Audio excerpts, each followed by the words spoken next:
Well, welcome everybody. Hello. Now you see that it's not Victor that is sitting down with me, but it is Anu Ojo that is sitting down with me. Not after nigga.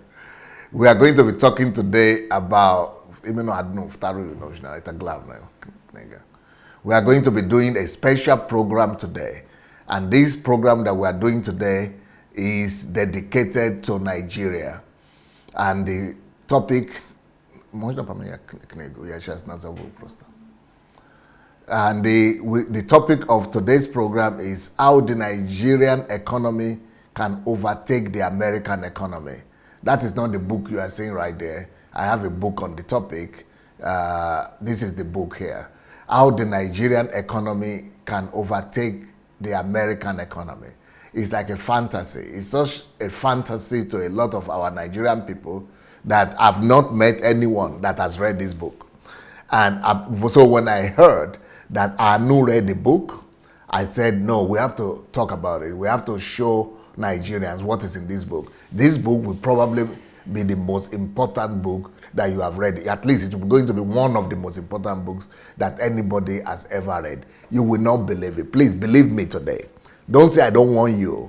Go and call as many people as you know. Just beg them. Let them do it for you. Just say them, do this one for me. Go and join this program today. If they are at work and they cannot watch it, let them watch it as they come back home. Send the link right now. As we are talking now, send the link to all your friends. Put it in their inboxes and beg them. Say, please, if you have never watched anything from DSA, even if you have watched every one of them, this one you must watch. This particular program is going to be mind-blowing and life-shifting for every Nigerian and every African that will watch this program.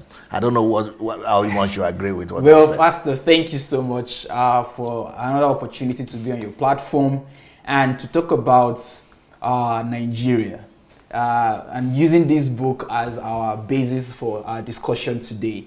You know what you said about this book and why every Nigerian or every African must be on this show and to listen to what will be discussed here is very true.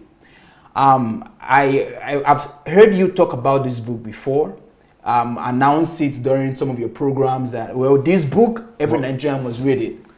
But you didn't know why. I think you published this book 2 years ago, if I'm not mistaken. 2 years ago, yes. Good. So imagine you publishing this book 2 years ago. And I've never seen anyone who has read it. Because people don't believe it, that Nigeria economy can ever overtake American economy. That's true. But anyone who would dare. But why you two didn't read it before that? Yeah, and I'm going to explain why during the course of the show. But if anyone would dare to get a hold of this book, you don't have to get to the first chapter. Even the introduction alone. Yeah. Just the introduction will get you on your feet. And for me, how I felt was I finished this book in a day.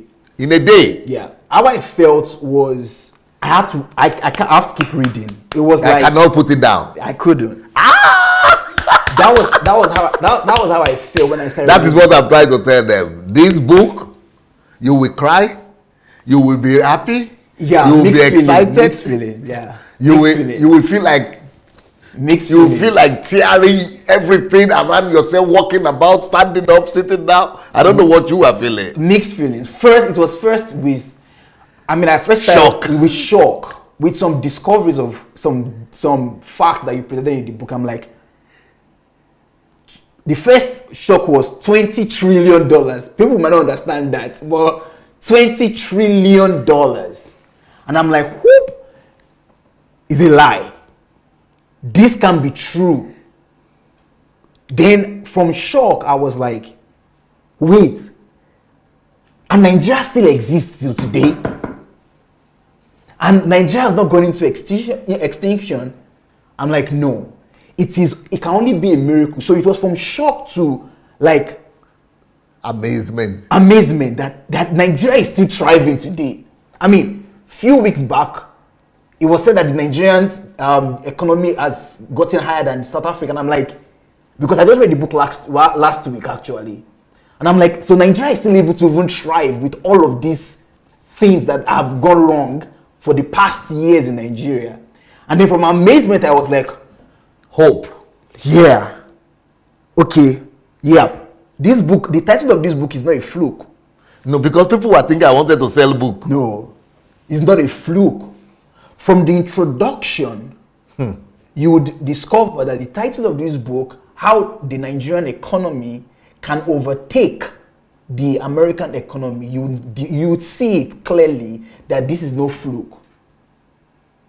And it is not a faith talk. It is not a talk based on hopes that, that I believe, I prophesy, or I confess that Nigeria will, we have people who are, Nigerians are people like that, confession. This is not prophecy. This is not confession. Like confession. This is just look at this. Just look at what I'm presenting to you in this book. Read this book and look at the facts I have in this book, and you tell me if it will not be so. It will not be so. So if we get our acts together. Yeah, if we get our acts together and we fix our values, it will be so. I mean, I want to encourage everyone who is listening to us right now to please go ahead and share. This book you see here, How the Nigerian Economy Can Overtake the American Economy, is a book that every Nigerian, African must get a hold of and read, because it will blow your mind that this book is not about the potential of Nigeria. That's what I say. It's not about the potential. We talk so much about the potential of Nigeria, that Nigeria has a great potential. But this book talks about the past of Nigeria. The reality. And the past reality, bringing into terms that what I'm presenting to you is what it has happened. It has happened. And with what has happened in the past, even with that, Nigeria can overtake America. America, economy-wise. But until you read it, you will understand. And I just hope that they can even read it for free. Yeah. They can just go to Kindle Unlimited and read it for free. Just go and read it for free. Just get a hold of it anyhow you can. Just read it. Or go look for Shioma in Nigeria. Or Okada books. Just read it. Whatever, it doesn't matter. Go and find it anyhow. So that I was thinking, Dr. Sunday, what made me not read this book 2 years ago? Up to now. Up until this point. Because you published this book 2017. Yep. And you advertised this book. I know when you were doing the promo of this book, and I think you maybe did a program or something about this book, about Nigeria. And you were telling us, read this book. I want you to get this book. This book is going to blow your mind. And everything you're saying now is what you said. Read this book. And you put it with the other book. How Nigeria can become the greatest. Book. It can become the greatest nation in the world, the greatest country. And you put these books together and you said, I want you guys to read this book. How to make the two of them. Yeah. How to make Nigeria the greatest country in the world. And you were telling us, I want you to read this book. Read this book. But when I told you, and I just said it by passing actually 2 days ago. I think it was 2 days ago. And I just said that Dr. Sunday, I read this book. And when I said there was when I read this book, I could see the more like amazement on your face. That wait, you read this book. Because I've never seen anybody, I've never seen anyone, and I've never heard anyone who actually went and read the book. Because I just, before I used to get disappointed and angry and, disillusioned that I'm putting so much effort to put all these things out there, and the information that is inside that could transform and revolutionize these people's lives. And they don't even, so I got used to that. So for me to hear, and this, other books, people are reading them. Yeah. But this one is the one I cannot point to one person who has read. Even the greatest, How to Make Nigeria the Greatest Country, people read and people come and testify. But this one, not a single individual I've seen that I've read it. So I know that, so when you say you read it, you will be the first one I know that say, you did? Let's talk about it. Yeah. I will say, because I know that if anybody will read it, you are already not a human. You are not the person who existed before you read that book. So once you say you read it, I know that now I can talk. But you know me, I will not talk until I know that people are ready. Yeah. So once I know that you're ready, then we'll start the discussion. Yeah, and I can't remember you said we must have this show. We must have this show. Let's fix it. Let's fix it. And we said we're going to have this show today. But you know, when I asked myself this question, why didn't I read this book up until this time? I've read your book on Nigeria and the leadership question. Revolutionary. And that book was the book that, I would say that was like the foundation of my journey into Nigeria. But you know, I want to say something to start this show that some of our viewers might not be so comfortable with it, and they might want to disagree with me about it, but it is the truth. And you know, there's nothing we can do against the truth but for the truth. I asked myself a question, and I had to be very sincere with myself, that there are a lot of books that Dr. Sunday has written and I've read, but if I put into ratio the amount of books that Dr. Sunday has written in Nigeria about Nigeria, which I think is not even up to 10, and I've read more than 20 or 30 of your books already, but I've not even read up to 3 or 4 Nigerian books. No, we have to be very sincere with ourselves. I've read maybe over 30 of Dr. Sunday's books, but I've not even read up to 4 of books about Nigeria. Then I had to ask myself, why? But I'm a Nigerian. But I claim to love Nigeria. But I claim to be, I want Nigeria to change. But why haven't I read this book? And you know, these books. And you know, with your own testimony, it's very clear that I'm not the only one who is guilty of this. How many people? Even in Nigeria, Shioma told me that the Nigerian books are the ones that are not moving. That all other books are selling very well, but the ones that have Nigeria in it, they are not selling. And I'll tell you the truth that I came to. It's a sad truth, very sad, but it's the truth. And it is that although many of us, we claim to love Nigeria, many of us, we claim for change in Nigeria, we profess our love for Nigeria, but the truth is, we don't love Nigeria. We don't love Nigeria. But we love ourselves. So, when we say we want change in Nigeria, what do we mean by what does an average Nigerian mean, or most Nigerians mean when they say they want change in Nigeria? They want something that will benefit them. What does that mean? National cake. Yeah, just about them. For example, you see an average Nigerian complains. Can I get a job? NMPC. An average Nigerian complains that, there is no light in Nigeria. There's no light in Nigeria. Okay. Let's be sincere with ourselves. If you have light in your house, and the next estate or the next street don't have light, will you complain that there's no light in Nigeria? They don't care. They don't care. We don't care. As long as I have it. As long as I am okay. So it is what we actually do is that we love ourselves. And it is because we love ourselves and we don't love Nigeria. That is why we're not interested in books like this. But why? What happened to you when you eventually took this book? Pastor, when I took a hold of this book, I fell in love again and again with Nigeria.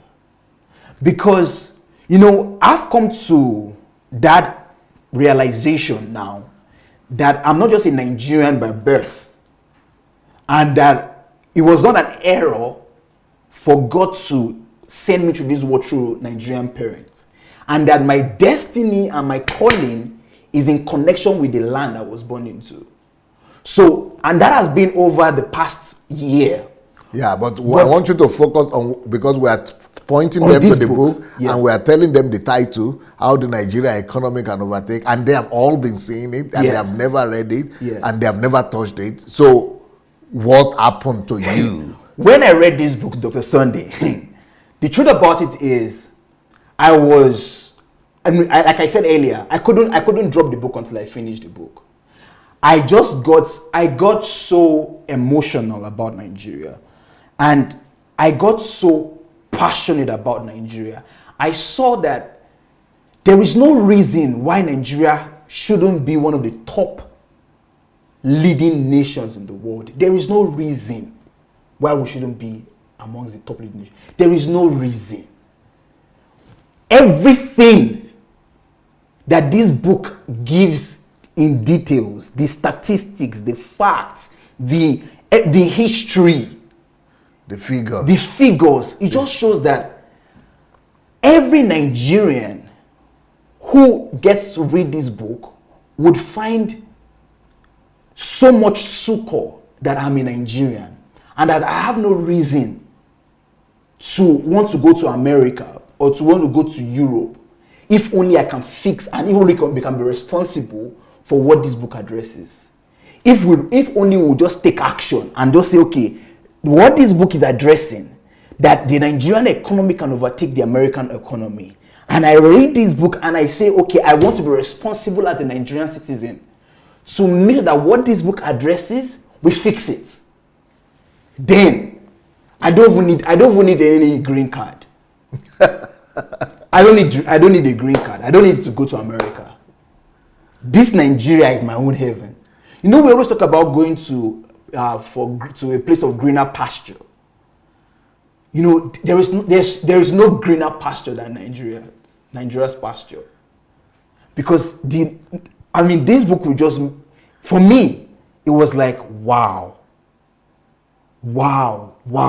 So this is my country, Nigeria. This is my nation, Nigeria, that I never knew about. Or that I knew little about, but I didn't understand. I didn't get it in perspective. I couldn't see the whole picture. You know, I couldn't see the whole picture. I knew that this was a problem in our nation. But I didn't understand how grave it was. I didn't understand the effects. I didn't understand what if this was addressed, if the problem addressed. From what chapter did you begin to experience? It was from the introduction, Pastor. What began to happen to you? You know, you started the book by making some very profound statements. And one of the things that got me into this book was the quote by David Cameron. And it was that if the money that has been stolen from Nigeria was stolen from the UK, the UK will cease to exist. You know, I didn't understand what he meant. But when you read the book, even the introduction, from the introduction, you already understood what he meant. It was very clear. It was very clear that if the money that has been stolen from Nigeria was stolen from the UK, there won't be UK. How much money has been stolen from Nigeria? From the book. From the book. And not just from the book, it's from the World Bank. Yeah, UNDP. Yeah. UNDP. Yeah. World FCC, Bank. World Bank. You know, UNO. Yeah, all registered international in the world, institutions. Yeah. How much did they come to? $20 trillion. But this is not just these last few years. No. Just from 1960 to 2005. From independence. Yeah. From 1960, oh God, people don't even get it. From 1960 to 2005, that's just 45 years. It was recorded. This is facts, calculated, that $20 trillion was stolen from the national treasury of Nigeria. But what is $20 trillion? That is the present GDP of the world's leading nation economy in the world, US. Right now, US, that is over 250 years of existence. Over 200 years. Our GDP right now, our economy is that same 20 trillion. that was stolen. Stolen. That is the size of the American economy right now. Right now. What about if that had remained in Nigeria? I mean, we would have overtaken. That is exactly what the book is telling us. Just like Singapore had overtaken America. Yeah, by GDP, yeah, by per capita. Yeah, we would have overtaken per GDP. Even the GDP per capita of Singapore. I have a presentation. I'm going to show it. That we were ahead at independence of Singapore. At 1960, we were higher than Singapore. The same Singapore that has the highest GDP per capita today. We were ahead of them. And before the thieves started stealing. And US that has the highest GDP, highest economy today, their economy is what was stolen from Nigeria for the first 45 years. Now, just with that, tell me if this book is a fluke. And all of Europe, their GDP, all European Union, Britain, France, Germany, everybody put together is 17 trillion. And this was stolen from Nigeria alone. And Nigeria is still existing today. So you can now understand what Cameron was talking about. Yeah. Please go and share this message. Please. Go and just get all your friends one by one and put it in their inbox. Or you can even do watch party, or what they call it. Yeah, watch party. Watch party later on, because you tell them, please, I beg you with tears in my head, in my eyes. If you want to know something about Nigeria, watch this thing. I mean, it's just that those two statistics that we just gave, just the first statistics that between 1960, from our independence to 2005, that's 45 years, 20 trillion was stolen. And the world's leading US GDP right now is 20 trillion. Yeah. What that means alone is that if it wasn't stolen, the same way people are going to America, people would have been coming on, just like Dubai now.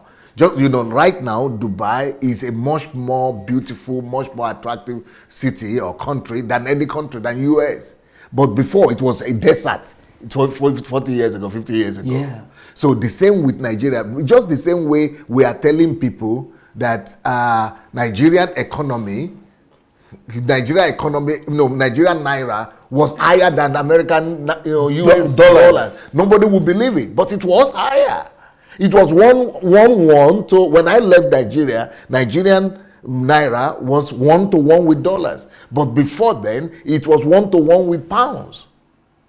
So can you imagine at that point, all the money that was billion that was coming out, it was not like 20-to-1 or 300-to-1, it was at par. So that's why that money that was, and it was even more.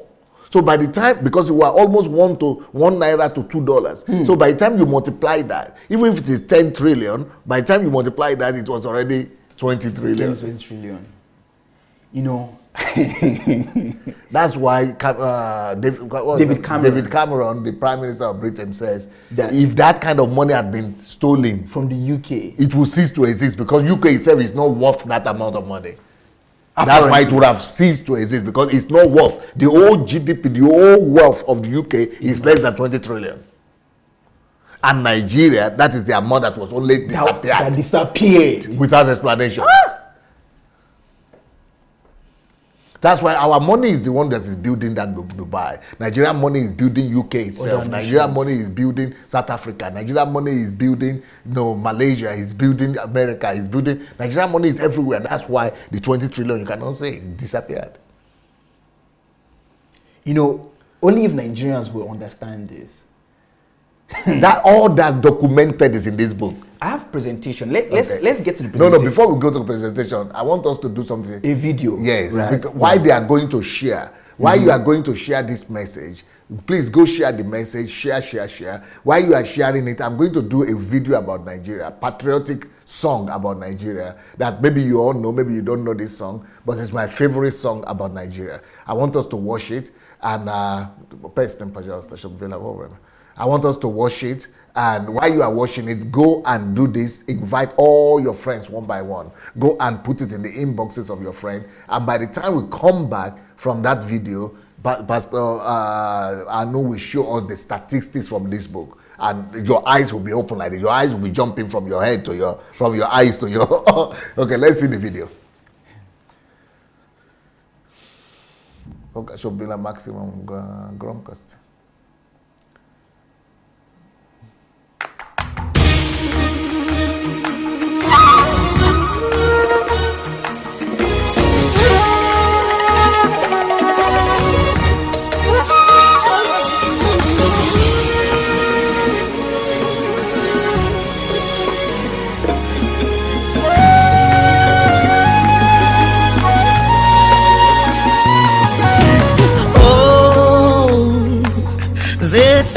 Of mine, Nigeria on my mind, born in diversity, blessed beyond compare.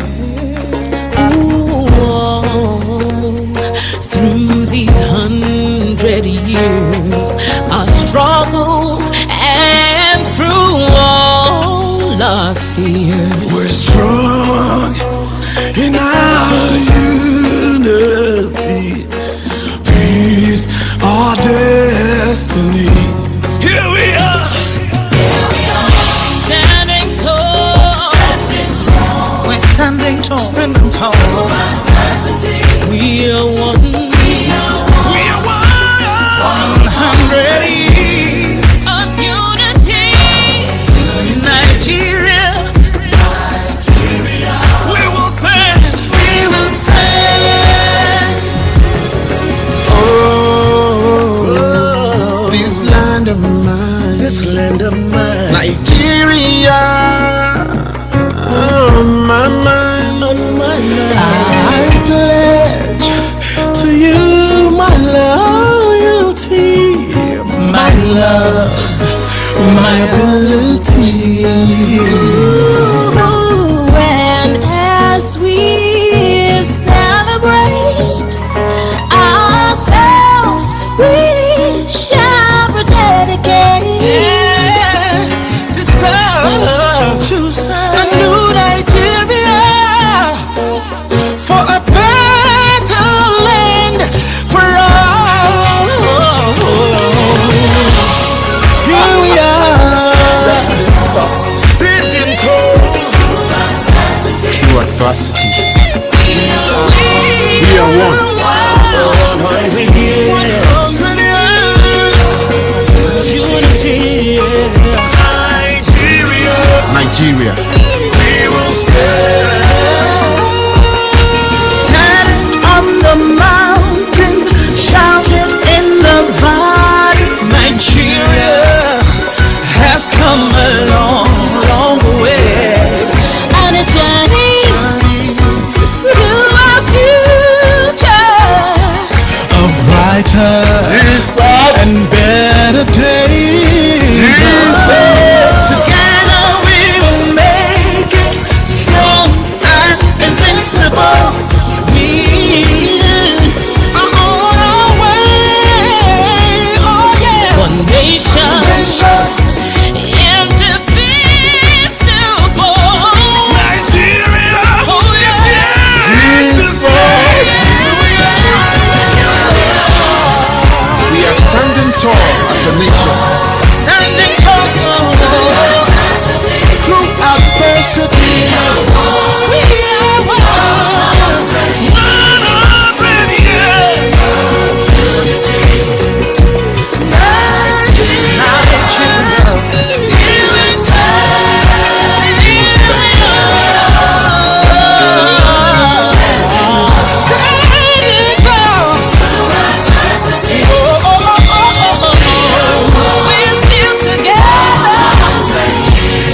one nation, one country. Nigeria, we will stand.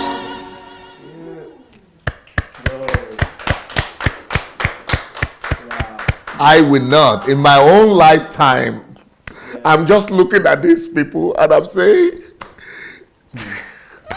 these people must not perish. I will give my best. I'm going to give everything it takes that this country, look at how wonderful our people are. No, talk about this. We just looking at these pictures, at our people. I am so proud of every single person that appeared in that video. That these are my people. This is my land. This is my country. Not here, not Europe, not America. These are my people. This is my country. These are my people. The Igbos, the Hausas, the Ibibos, the thieves, all of them that are appearing here. This is my land. These are my people, and we are going to redeem this country. We are going to save Nigeria. We are going to rescue this country. Just looking at the pictures, the culture, the dressing, the people. Just look at them. I just say, these are my people. This is the future Nigeria that I'm waiting for, that I'm going to give my life to build. We are going to be beautiful like this. We are going to build a beautiful Nigeria. It's going to be a new Nigeria, a beautiful Nigeria, a wonderful Nigeria. We are going to be well fed, like all the people I'm looking at here. The way they are well fed, the way they are so happy. Nigerians are going to be happy. Not just the elite, not just the chosen ones, not just the 1%, not just the 2%. No, it's going to be every Nigerian in every village. They are going to be well fed, they are going to be well dressed, they are going to have enough to put on their table. The country is going to clean,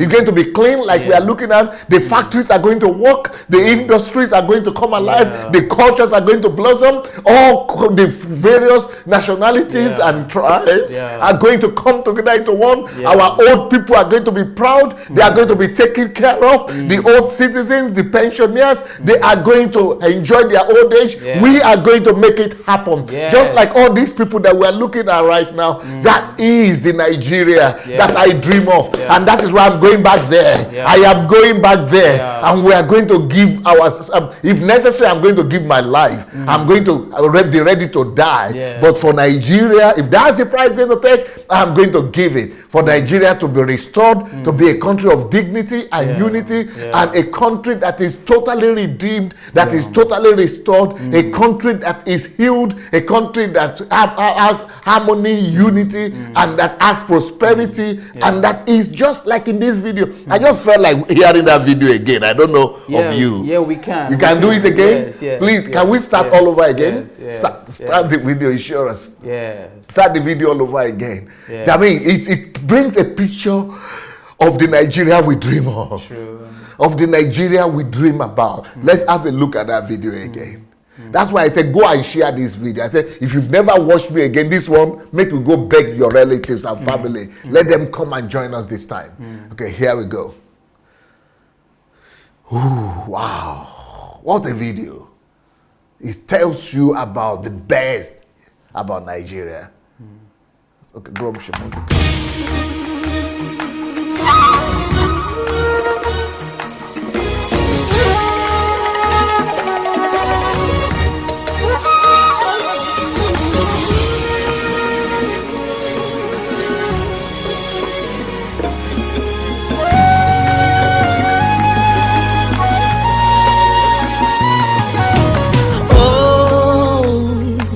This land of mine, Nigeria, on my mind, born in diversity, blessed beyond compare. Ooh, through these 100 years, our struggles and through all our fears, we're strong in our unity. Peace, our destiny. Here we are. Standing tall. We're standing tall. Standing tall. We are one. We are 100 years of unity. Nigeria. We will stand. We will stand. Oh,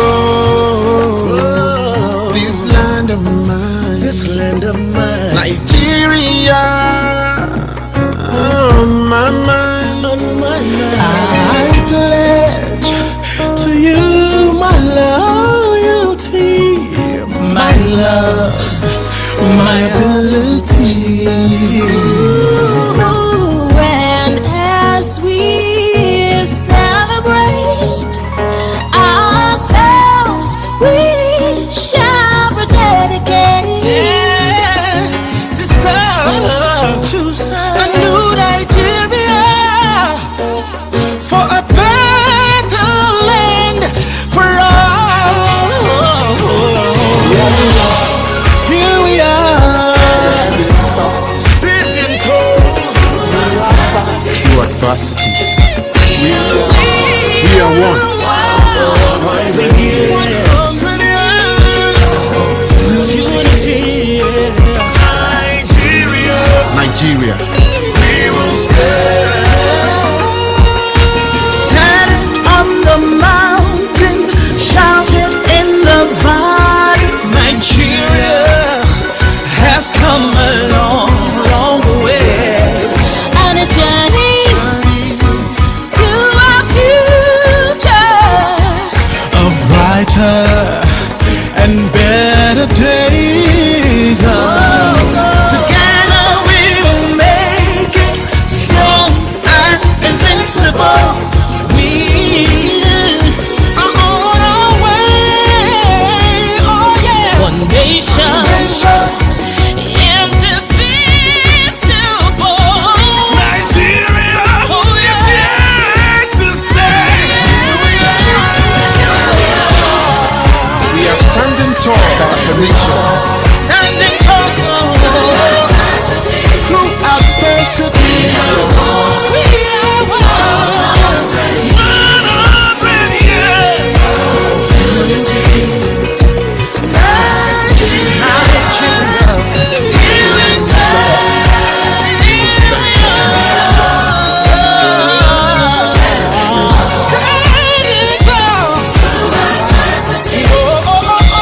We're still together.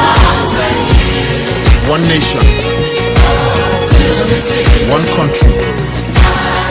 Nigeria, we will stand.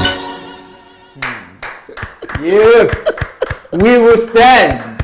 Yeah, yes, we are standing. This song exactly, it just puts the kind of feeling I felt when I was reading this book. That yes, Nigeria will stand. We are standing. Nigeria will stand. Jesus, Even thank you, Lord. through our Jesus. adversity, the song is Man, come on, Kababaya. through our adversity, we are one, we are standing. I mean, can you imagine how many people have thought that Nigeria by today we should not have even been? With all of our adversity, our troubles, our challenges, but we are still standing today. Yes. This song is the song, and it gives a very, very great picture of our future. That yes, that land that we see, full of bright people of joy, people who would stand up from their beds in the morning and they are happy, they are joyful, they are breathing in beautiful air, they are walking on the streets and they are happy, looking at their neighbors with joy, with gladness. They have food to eat, they have beds to sleep, they have houses to live in, good water to drink, constant electricity, everything they need to live a good life, to live the best quality of life. That is the Nigeria we are fighting for, and that's the Nigeria we see, and that's the Nigeria that is possible and we're going to achieve. And this song just puts it all, that through adversity we are one nation, one, we will stand. and we will stand, and we will stand. We are standing and we will keep standing. And you know that the plan is already being put in place for 50 years to achieve this Nigeria. Yes, yes. And that's why I was telling them yesterday that if they have not read these two books, if they have not read those two books, this one of these two books, that even if they are in bad mood or they are in depression, those are the books. You get excited. You will wake up. Your depression will disappear. Yes. Because you know, one of the things that I got from this book, and many people I really desire that every Nigerian comes to that realization. You actually said every Nigerian must read this book. Must read this book. Every Nigerian must read this book. This one I'm talking about how the Nigerian economy can overtake the American economy. Every Nigerian must read it. Because when you read the book and you're done reading the book, there is no how you won't fall in love with your country. I started this show by saying that we don't love Nigeria, but when you read this book, you will love Nigeria. When you read this book, you will have the nation. You will see the future. The future. Your hopelessness will disappear. It will go. There will be a shift. There will be a shift in your paradigm. And what will be the shift in your paradigm? You'll begin to see the nation above tribe. You begin to see society above our challenges. Yes. You begin to picture the society right now with the hope of a beautiful Nigeria that yes, things can work in Nigeria. And the person who put that music together did a good job. Yeah. He could see it. Great. It was very clear. I mean, with the diversity, that's just like your book, The Beauty and Diversity, was so clear. Everybody was full of joy. And that's the Nigeria we want to see. Where you wouldn't wake up in the morning and be regretful and why am I in Nigeria? Why Nigeria? Why is it Nigeria? Why do God? People will be getting visa. I told you, people will be looking for passports of Nigeria. You wait. Yeah. And you said it. And if everything had been okay, the way it was going before in this book, this is what would have been happening right now. Right now. And I mean, with this kind of book, and even with a song like this, and with more details that we're going to be showing you in this book, you would be the first believer of Nigeria. I'm telling you would like, yes, I'm Nigerian. You will become fanatical about Nigeria. That's how you feel. That's how you feel. And I mean, if you've not shared this video, please go ahead and share it right now. We've not even gone to... Because you are soon going to be showing... Yeah, I'm going to be showing the statistics right now. I'm going to be showing some facts right now. I mean, you want to get everybody on board, every Nigerian. Because what we're going to be seeing right now, I tell you, if it doesn't blow your mind, then you don't have a mind. Or you don't even have a feeling. You don't even have a heart. You don't, Because don't wait to not blow them. Nah. I sat down and I did this work. Myself. You told me. I gathered a team together. We sat down here in this place. And everybody was crying. I mean, one girl was there. She was just crying. She was crying for like 6 hours. She was just weeping and weeping. But not out of hopelessness, but out of joy. Joy, yes. And that's the kind of hope you feel from this book. I mean, I said it, that a mixed feeling. I couldn't drop the book. I had to just continue until I finished it. I could until the last chapter, to conclusion. That was how it was. Let's start with the presentation. Let's see the presentation. Okay. And then I always have a controller to control it from here. Okay. All right. So, except from the book, that's the book. Let's go to the next slide. Now, this was David Cameron, and he said if the amount of the money stolen from Nigeria in the past 30 years was stolen from the UK, you see what he said? He said the UK would cease to exist. Not that it will go into recession. No. It will not be there again. There would not be UK. And obviously, this is not a dance. This is someone who was the British Prime Minister, the head of the country. Yeah, so for him to make this statement, then he knows what he's saying. Let's see the next slide. Now, fighting corruption. This is one of your quotes from this Joe Biden. That's the Vice President of America. America, yes. Fighting corruption is not just good governance. It's self-defense and it is patriotism. This is one of the quotes that jumped out on when I was reading your book. Now, you see, we have a government right now that is fighting corruption. And we don't even know that. And we don't appreciate it. That is the best. That is good governance on one hand, and it is the best defense of the country. What that Lucia? Yeah. The best defense. And this is true. And it is true patriotism. It is true patriotism. Is anyone who is there who claims to love Nigeria? If you're a Nigerian, it will be shown only by your fight against corruption. You fight. This is not a Nigerian who said it all. This is an American who said this. You fight. You would fight against corruption. Let's see the next slide. I'm going somewhere. Next slide, please. Okay, this is where now is that. Can you bring the pointer, right? Is it possible to use? No. Okay. Okay. So at independence, now we're getting into the statistics. Now let everybody just fasten your seatbelt at this point. Okay. Fasten your seatbelts. We're getting. You are warning everybody. Yeah, we're changing. What about the ones who have not yet shared? If you've not shared, please go ahead and share right now. And share. call. Yeah, invite your friends. Call your friends. Begin to call. Nigerian, because it's going to get more interesting from now. I mean, we're shifting gear now. So look at this. What is written here? At independence in 1960, Nigeria's gross domestic product per capita was higher at $559 than that of Singapore at $476. But right now, Singapore has overtaken America in GDP per capita. Singapore has overtaken America. It has overtaken Great Britain. It has overtaken all European countries. Number 1 in per capita. Now, just because you know one of these things about this book is that it helps you put things into perspective. It puts things in perspective that, okay, now, if as at 1960, Nigeria's GDP per capita was higher than that of Singapore today, let's assume everything was just the same. The same. Going at the same level. It is an Otipari situation. Otipari situation. It's something they call obita or something, oton or obita or something. They use to write it. Low baton. Yeah, low baton. Imagine. And it was not just, look at it, it was $559. Gap day.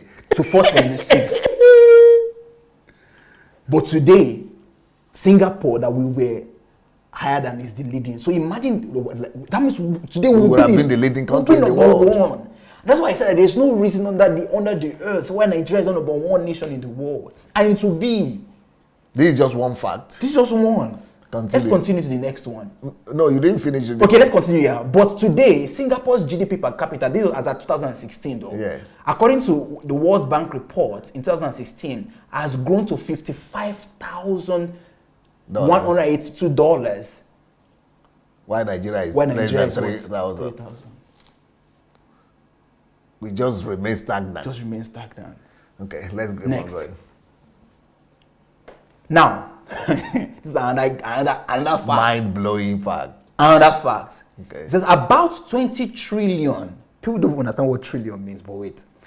About $20 trillion had been stolen from Nigeria's coffers by leaders who had access to the nation's money between 1960 and 2005. This was confirmed? Yeah, by the person who said this was someone who worked with the EFCC. So this is from EFCC, which is it's not just somebody who worked with. It's the chief of staff of EFCC. Yeah, chief of staff of EFCC. Mm-hmm. And he got this statistics from UNDP, United Nations, and also it was confirmed by World Bank. So this is not just mere talk, but about 20 trillion. But let's give people the picture of what 20 trillion means. Next slide, please. Okay, I'll prefer it to be the other way. Okay, so talking about 20 million USD, 20 trillion USD. Remember that Nigeria's economy is presently worth 510 billion. This was at that time. Now, for your information, the whole European Union is worth only 17 to 20 trillion USD. 17 trillion. Right, 17 trillion USD. Now, that is talking about all the 28 countries that are part of the European Union. And America, which is the single richest country in the world, is worth right now $20 trillion. No, at that time. But at that time, it was 16 to 17 trillion dollars by GDP as of 2013. At the same time, China's GDP was worth 10 trillion USD, and Japan was 4.6 trillion USD At that time. as at that time. And these are the top Countries in the world. GDP. But $20 trillion was stolen. And this is not what we earned. What was stolen was more than the economy of the European Union, of the US. More than the US economy, more than Japanese economy, and more than Chinese China. economy. My God, mind blowing. And this is at that time. This is not even few years back, but this is present day reality. Wow. Let's go to the next slide, please. Now, this is we're now going to, apart from, let's put that 20 trillion aside now. Okay. Let's put the 20 trillion aside. Let's now go to what was stolen just within the space of how many years? Just 16 years. Yeah. 6 years. Eh? Yeah, 2009, 2015. Okay, 6 years. Yeah, yes. this is not even the whole 16 years. This was 6 years. Because if we talk 16 years, that's another one entirely. Okay. But 16 years. Now, this is the former governor of Central Bank. Solido. Yeah, Professor Solido. Charles Solido. Chukwuma Solido. Now, he alleged that 30 trillion naira, that is an equivalent of is it naira? 30 trillion naira, which is equivalent to $200 billion. Yeah, dollars was stolen was lost to corruption in Nigeria, and this is only in 6 years. Only 6 years. 200 billion. That is the GDP. That is the budget, the national budget of France. That's the budget of France. That's about the budget of the United Kingdom. Yearly budget. That was stolen in 6 years. Yes, in Nigeria alone. Hey.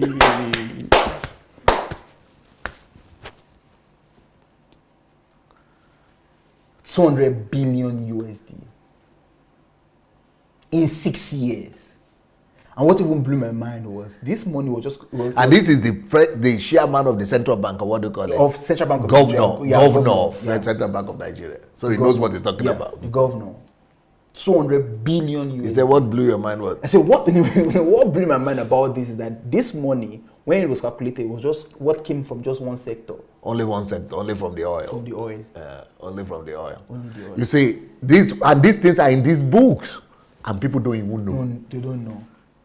And I've been living with you in this same, and I've been quiet. I've just been. You didn't even say anything. I said, why are people not reading? Do you know you could have known this information like a year or 2 years ago? 2 years ago. But you know what is even mind blowing about this? I say one of the things I love about this book, and why I want everybody to read this book, is because some people might know these facts, but they're not able to put in perspective on how to use it to correct the situation in the country right now. And that's what I got from this book.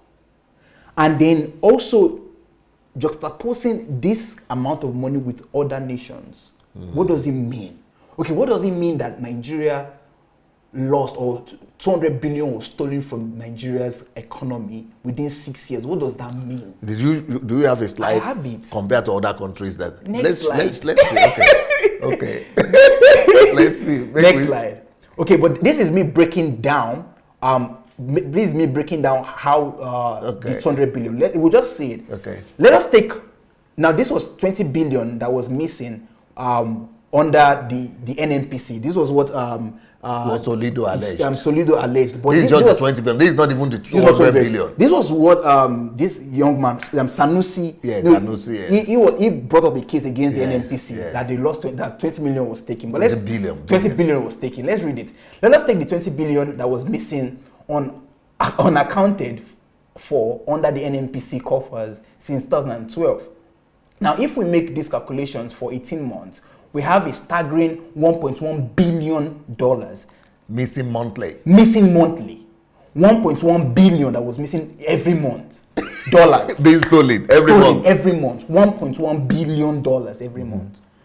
And now, if we take this for 5 years, so 60 months. or 60 months, we have the sum of $66 billion that was stolen from NNPC. Now, what this means in simple English is that 66 billion added no value to the national GDP in the years under review. This money is either in private accounts to foreign banks or buried in inconspicuous buildings to prevent being detected by the authorities. That's number one. Okay. Let's go to the next one. Number two.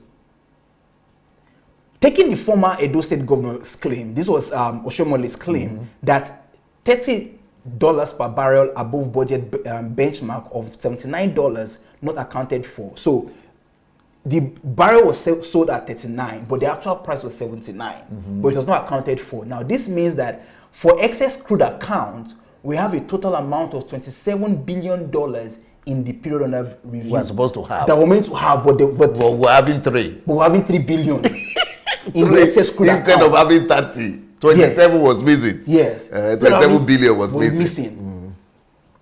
Next one. Next one. Number 3.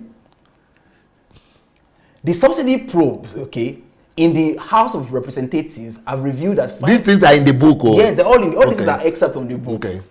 So the subsidy probes in the House of Representatives have revealed that $5 billion is lost annually to oil thieves.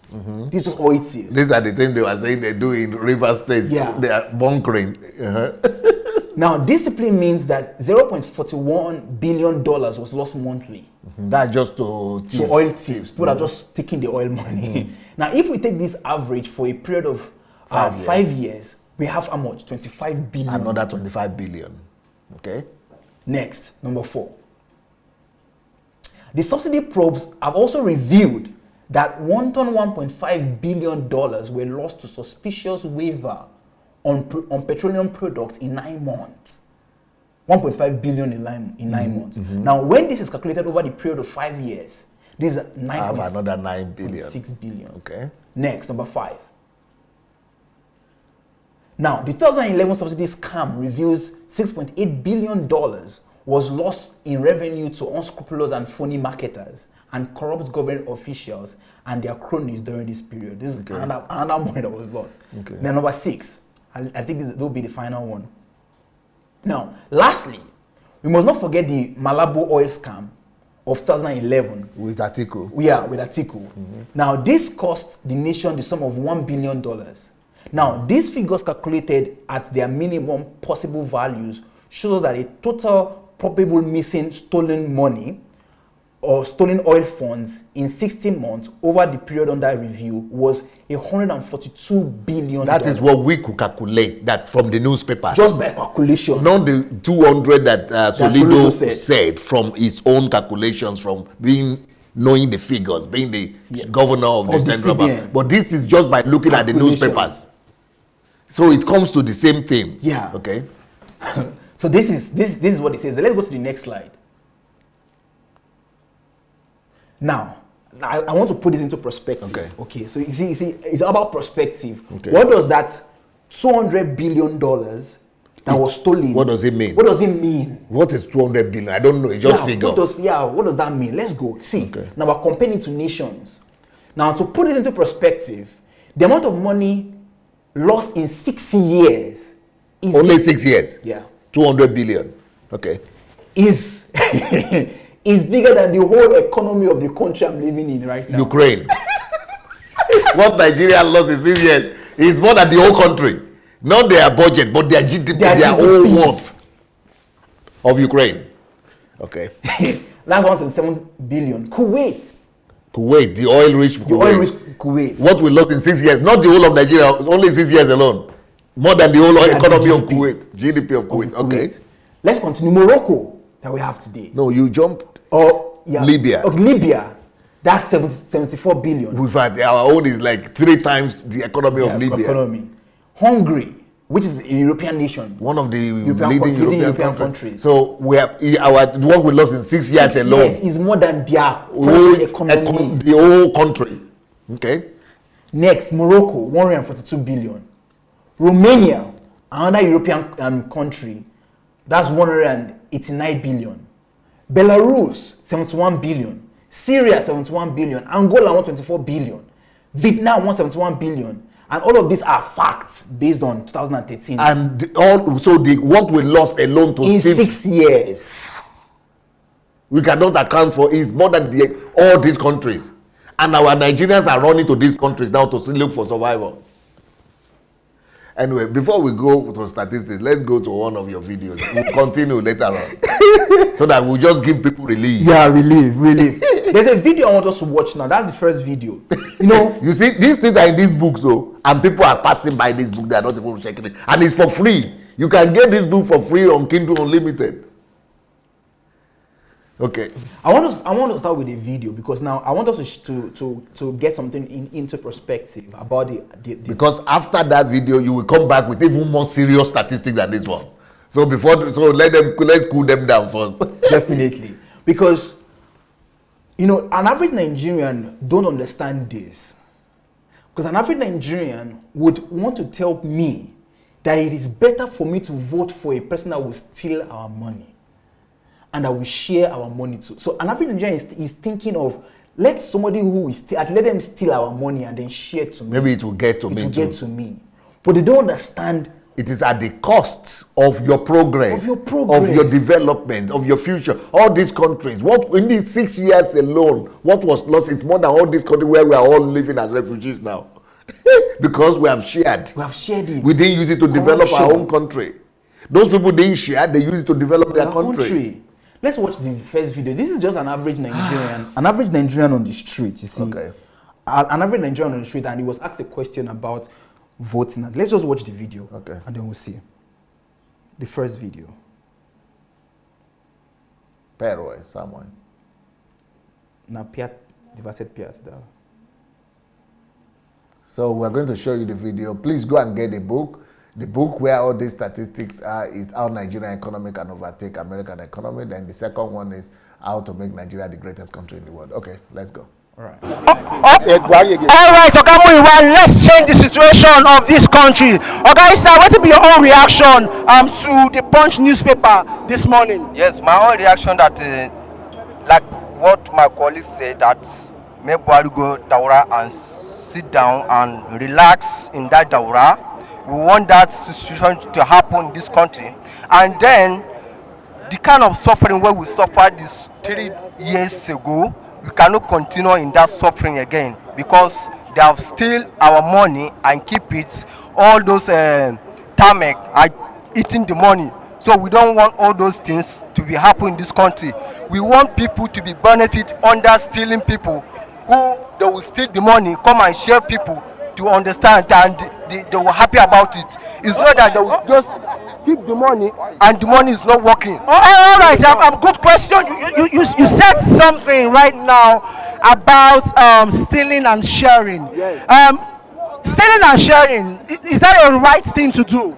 I think it's the right thing to do because those who are stealing, they are not showing us love, and those who ruled before, they are showing us love. Everybody was happy about it. You understand? All right. In as much, I disagree with Ogai's opinion on stealing and sharing. Can you see what this? And this is an average. No, I've seen other videos where the same thing has been said. Yeah. Yesterday, I spoke with a lady in this Ukraine, and she was still telling me that she prefers the previous government that at least they will steal money and they will share at least 3 coups will come to the everybody than for this government because they're not receiving money. But you see how people are uninformed. They don't even know. They don't know what they are saying. I don't know if they don't know. You have another video too. I have another video, but the second video I have now is very sad. Okay, let's see. Yeah, because you will see someone who is meant to be let's watch the video. Let me not talk. Okay. Let's just watch the video. Let me not even give introduction. Okay. And you hear what this man has to say. Number 2, right? Number 2. When they say apostle has not been talking, I'm not going to be talking. I'll be talking spiritual thing. From the spirit. That's the truth. Apostle, what do I vote for? Are you going to vote for who will kill you? Even if you are deaf, can't you see? Let anybody be angry. I will say what I want to say. Never vote for anybody that will cut off your neck. I say so. Put it on the internet, take it everywhere. Listen, we may not have a better option. We may not have a better whatever. But the man that will steal your money is better than the one that will take your life. have spoken. That's it. The man that will steal He will your money. steal your money. And look at That's what the book is talking That's what about. the book is talking about. So this is all this. This is all. Let them steal. And he's a leader in the country. With millions. How of can this followers. kind of person become a leader in that country? Anyway, so he said, just invite and vote in somebody who will steal. A person that will steal your money is okay. And they want the country to be better. And they want the country to be better. And to change. Okay. Let's see the other. Okay, maybe we can come over. You have another video? Yeah, I have another Okay. video, and this is the video of Number 3. Number 3 video. Yeah. Let's see number 3 video. Then we'll come back to some mind-blowing Statistics. things. I was like, well, no. Yeah, number 3 video. That was Suleiman. That was Johnson Suleiman. Okay, we have a video now. Okay. Oh, Nitoje. 30. This book. That's book. Is this the one you are talking about? This is it, yeah. We can't hear what they're saying. What happened to this? I guess we'll have to fix the sound. Did they start from the beginning? Yeah, from the beginning. There should be sound. Well, this video is talking about the corruption that was checkmated by Sanusi. But, Okay. yeah. What was he saying? So basically, it was the case of the NNPC. Was that the National Assembly or what? Yeah. The National Assembly with design and all of them. Okay. I don't know. Maybe if that does not work, let's go to the 4th video then. Yes, in the report I took, that's the video. All right, so our dear viewers, if you're still with us, don't get off the train, Because the real thing that will blow your mind is still ahead. It's still ahead. We keep the best for the last. For the last, trust me. Are we good? All right, let's have it. The Nigerian government says the whistleblower policy, which was instituted to check illicit cash flow, is yielding the desired results. A sum of 7.8 million naira, 300 million naira, and 27,000 pounds are so far proceeds from the policy since its inception in December 2016. Now, this was disclosed by the Minister of Finance, Kemi Adeosun, during a media briefing in Abuja, the capital city. The minister, who was speaking on the state of the nation, says the recovery was generated from 1,231 actual tips and information given from reliable sources. Now, while expressing satisfaction at the positive responses in tax payment, which leaped from 14 million to over 19 million, Adeosun noted that 13.8 billion naira was recovered from tax evasion offenders.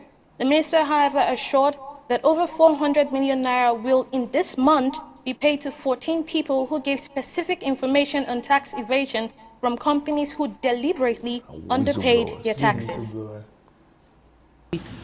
Started quite a while ago, and December 2016, and since then we've had 8,373 communications, of which 1,231 are actually tips. We've done 534 investigations. We've got 10 under prosecution, and we've secured 4 convictions. But and then I think the numbers on what's been recovered so far have been shared: 7.8 billion naira, $378 million. Naira, over $300 million. Let's continue. And 27,800 pounds. But more recently, that is this week, because we pay the whistleblowers in batches. And so this month's batch I wanted to speak a little bit about, because for the first time we're paying 439,276,099 naira and 86 kobo to about 14 people who gave us specific tips on tax evasion. And so we were able, because of the specific information they gave us about companies, or companies in this case, who had either deliberately, or in most cases deliberately, as a policy, underpaid their taxes, we were able, with that specific information, to go in to those companies, communicate with them, and we've been able to recover the sum of 13.8 billion as a result of those specific tips. And so we're paying those that set of whistleblowers this month. So that's different for us because I chose to play this video because I wanted to just juxtapose it with what that guy said, that it's better for somebody who's coming to steal our money.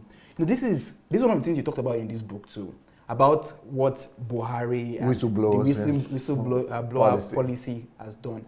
And look at the amount of money that was just gotten between maybe the first 2 years thereabouts of when the whistleblowing policy, I mean, and this is just from the tax. That was the first 6 months. Yeah, first 6 months. Over 13 billion, close to 14 billion naira was gotten from. So this is a government that is fighting corruption, and they will start putting in policies. And I brought this video because in this book you explain very clearly that if only the whole nation embraced this policy, whistleblowing policy, this whistleblowing, if the whole nation, and they will be paid for it. Though. Yes, they just mentioned that the first said they're going to be paid 480 million naira to just 40 people. 14 people who gave tips, and you know how many millions of dollars were found in houses, and then the other thanks to whistleblowers. Yeah, thanks to whistleblowing policy to curb corruption. So, I mean, why did I choose to show these videos? It's just for every Nigerian to understand how important it is for the whole nation. We need to galvanize the whole nation. Everybody must know that our responsibility is to fight against this corruption. It is not the responsibility of the government alone, but everybody. And that's the whole idea of the whistleblower. The whistleblowing policy is for just any citizen who has information to where corruption is happening to just take responsibility and give us the tip. Let us know. Let's recover this money so that we can begin to change. We can begin to build our nation, and to be very clear that the Nigerian economy can overtake the American economy. But you have another video? Yeah, and there's a final video that I want us to see, and then we'll go back to our presentation. The final video. Okay. Topping up with kerosene. Like most low-income earners in Nigeria, Alimatu Suleiman uses this fuel to fire up the stove. It's a major part of her expenditure as she cooks meals for the family here every day. We buy this one. When all my children are at home, I'll use up one of these in just 3 days. It costs me about 700 naira. That's nearly $1 a litre. Do you know what the price is supposed to be? I don't know the price. She's unaware that she's paying almost 4 times the official price.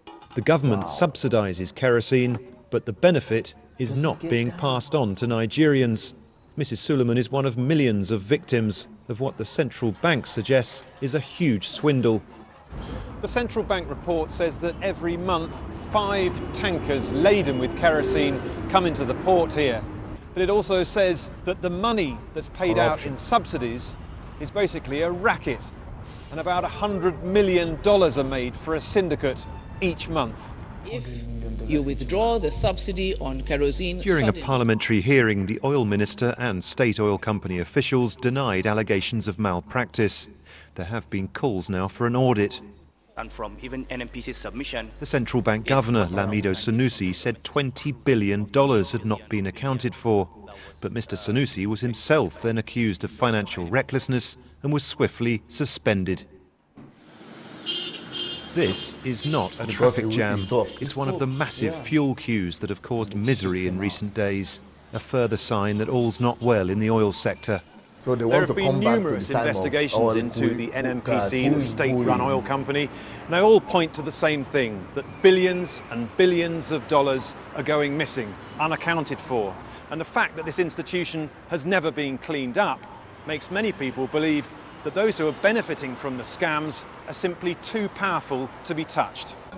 Some young Nigerians are saying enough is enough. Your government takes money Brought together via social media, they're demanding accountability and an end to the looting by politically connected cartels. It's just like somebody collecting social benefits or welfare in the name of the citizens. That's what's going on there. And the citizens don't get a direct benefit. It's another foolery that somebody sits somewhere and is taking a chunk of the treasury in our names. And that's the message the citizens need to get this time around.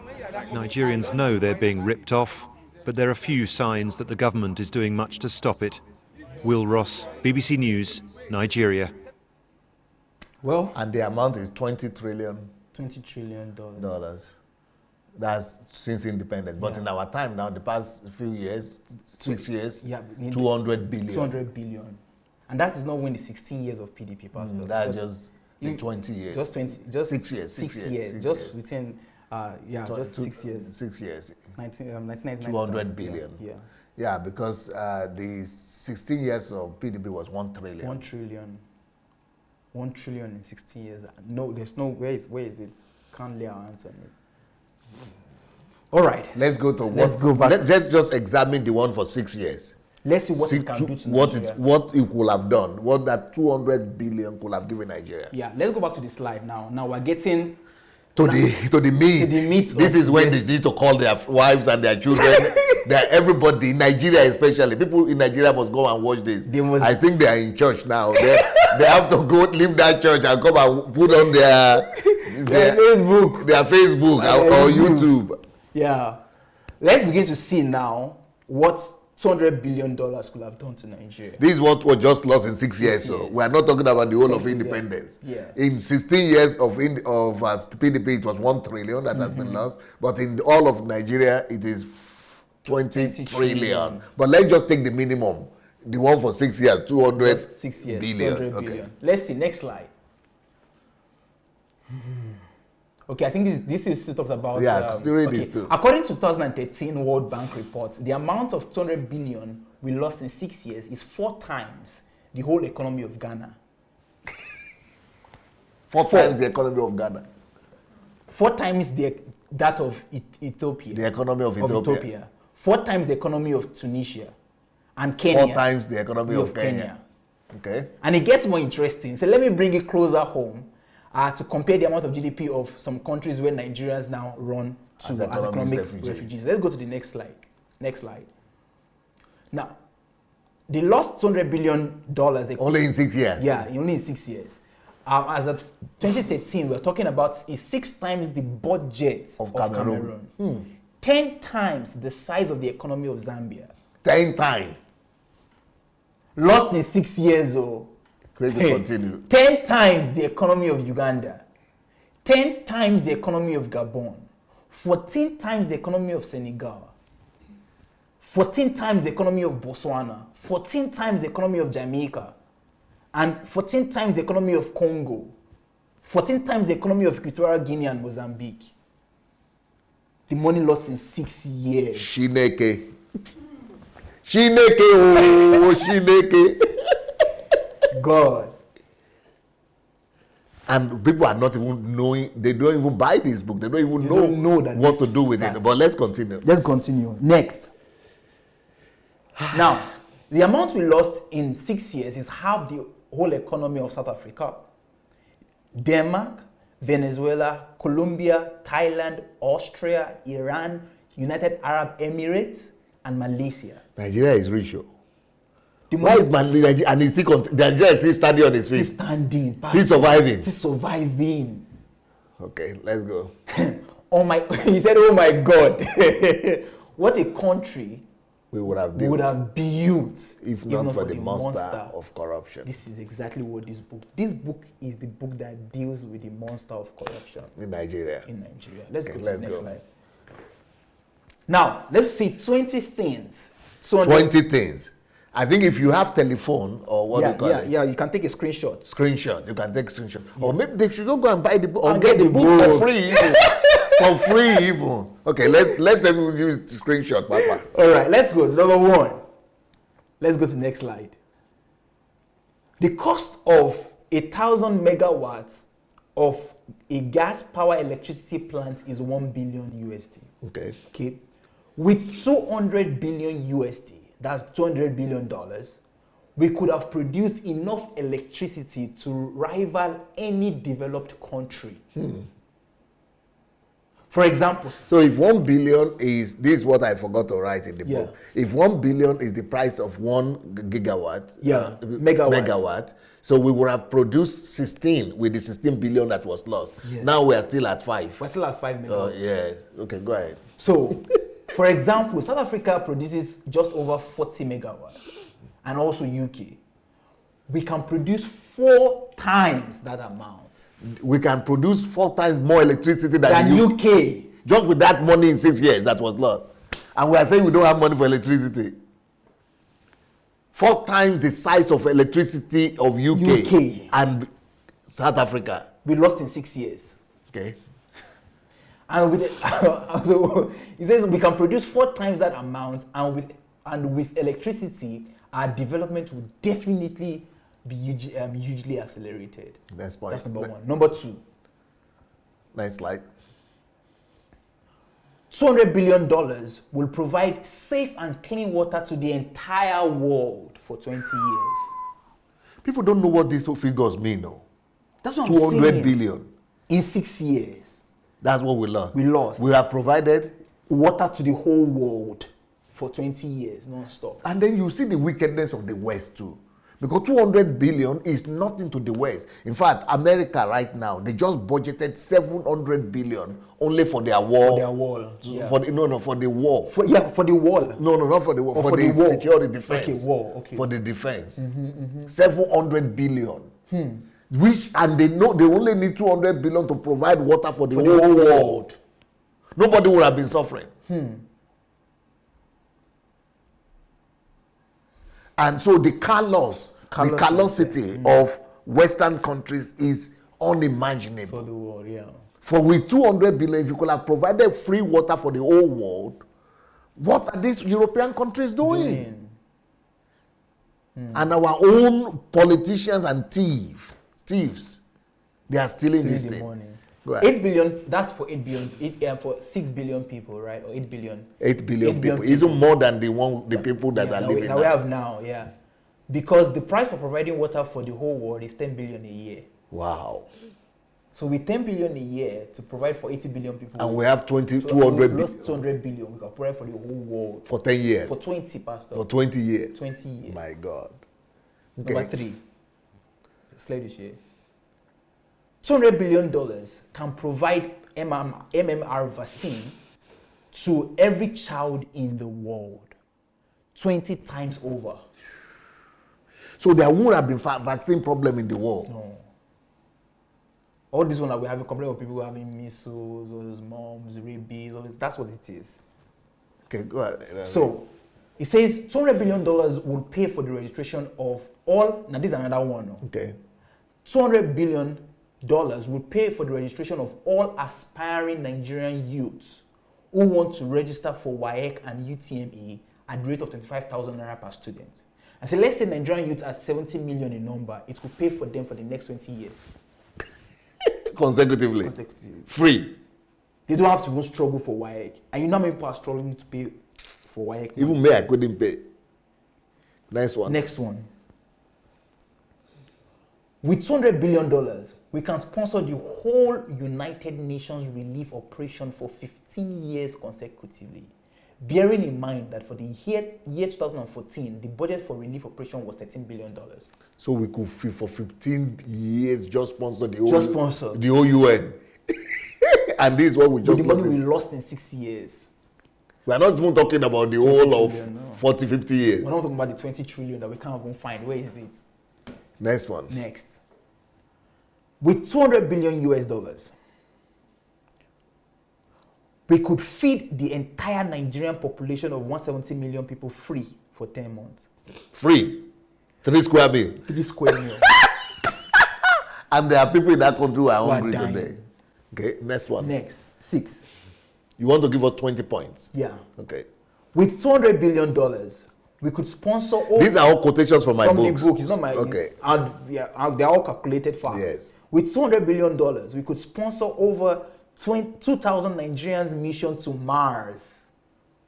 And we have never been to Mars even. I don't think they haven't planning to. Okay. India spent $75 million on their mission to Mars. So we could have sponsored 2,000 missions to Mars to and come back. And come back. Next point. Number 7. With $200 billion US, we could rebuild Nigerian Airways and equip it with the latest Boeing 767 for the price of $188 million each, and we'll have 150 aircraft in our Nigerian Airways. It would have been the best and the biggest in the world. In the world. Only with what we lost in 6 years. 6 years. This is just number 7. They have killed the country. We have 13 more. Next. Now, not too many people know that Nigeria does not only assemble cars, but now we manufacture our own cars from scratch. That's with Innocence.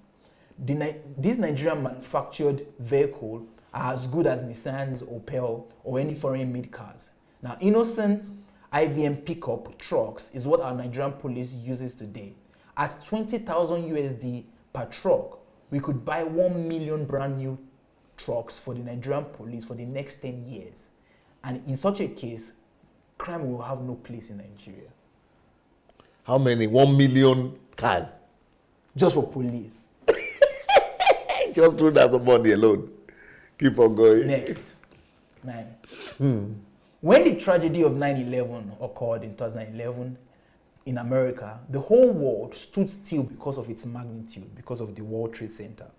It says, but with $200 billion, we can build 50 World Trade Centers, because each one of the newly built ones cost $4 billion. That is to say, we can have a World Trade Center in every state capital in Nigeria. And we don't even have one now. We don't have one. Okay. Next. Number 11. Okay. Number 10. With 200 billion USD, we could pay the salary of the youth corps for the next 1,500 years. 1,500 years. This is how rich Nigeria is, eh? For 6 years. God. If each of them receives 20,000 naira monthly, that's $200 billion. Also, will provide 2 laptops for every Nigerian alive. For every Nigerian alive. 2 laptops. Every Nigerian will have 2 laptops each. If a laptop costs 100,000 naira. Let's go to the next one. 11. If a national stadium costs $50 million to build, with 200 billion, we could build a national stadium in every state and we still have enough money left. And there are many stadiums that we have standard stadiums. Go ahead. Next, 12. With $200 billion, Nigeria could have 1,000 F-35C Lightning II fighter jets in their Air Force. And each of these jets cost how much? 200 million each. So we have 1,000 fighter jets. Hey, I'm a complaint of Boko Haram. Next, 13. With $200 billion, Nigeria could own our own continent of islands. The world's most expensive island, that's the Lanai Island in Hawaii, costs only $500 million. We could purchase 400 of those islands and have 400 little countries under Nigeria. Just for what we lost in 4 years, in 6 years. Okay. Next. Now, if you were to put $200 billion,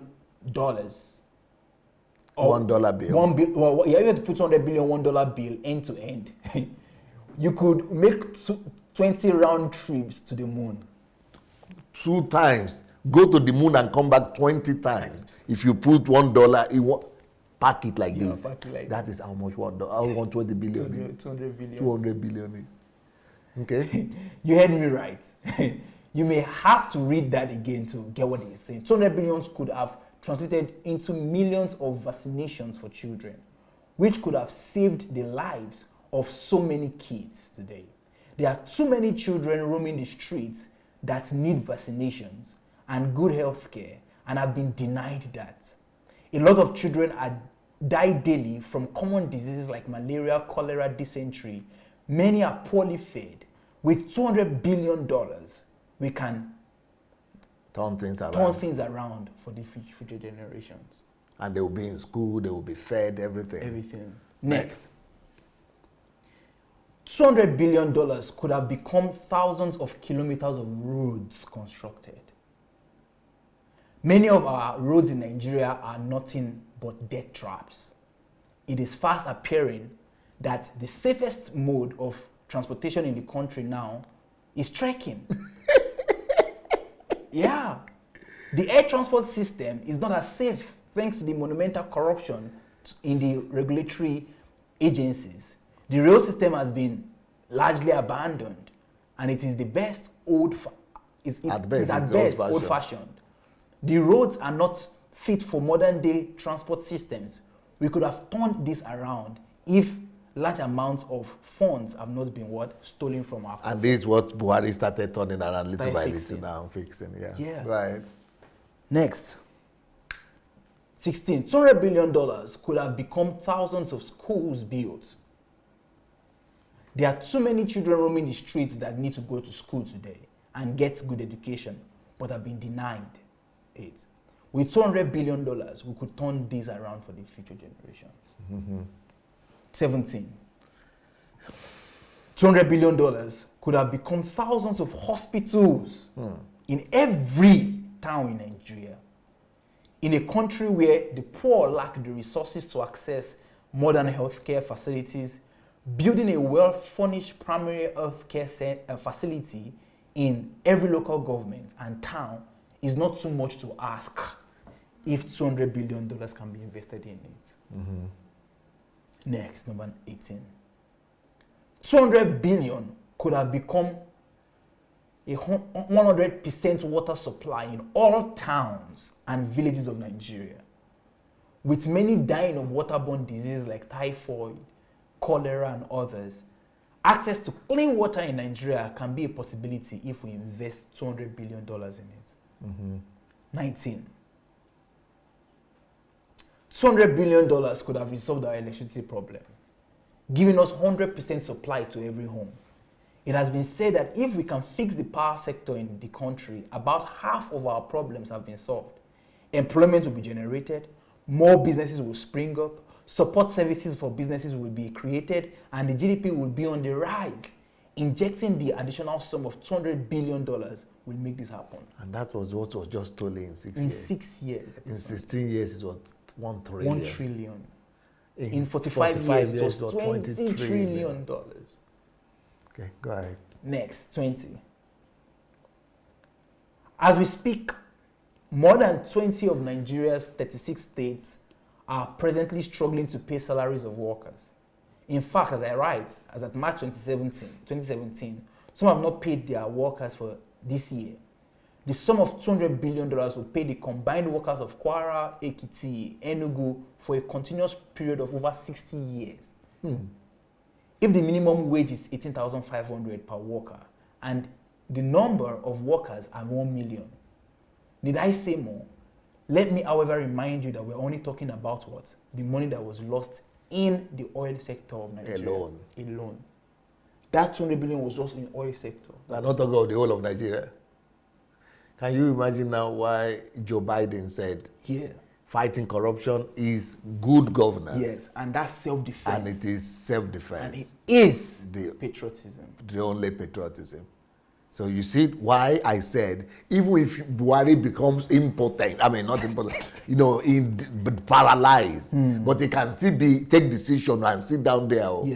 I still prefer him to Atiku. Because that is self-defense. That is patriotism. And that is good governance. That is good governance. And that's where we have to start from. I have one extra jara, please. Okay. In Nigeria, we call something jara. We say bonus. Bonus. Let's see one bonus. Let's go back to that slide. I put one bonus. Okay. Yeah, just jara for our people. Okay. Now, let's paint another picture. Okay.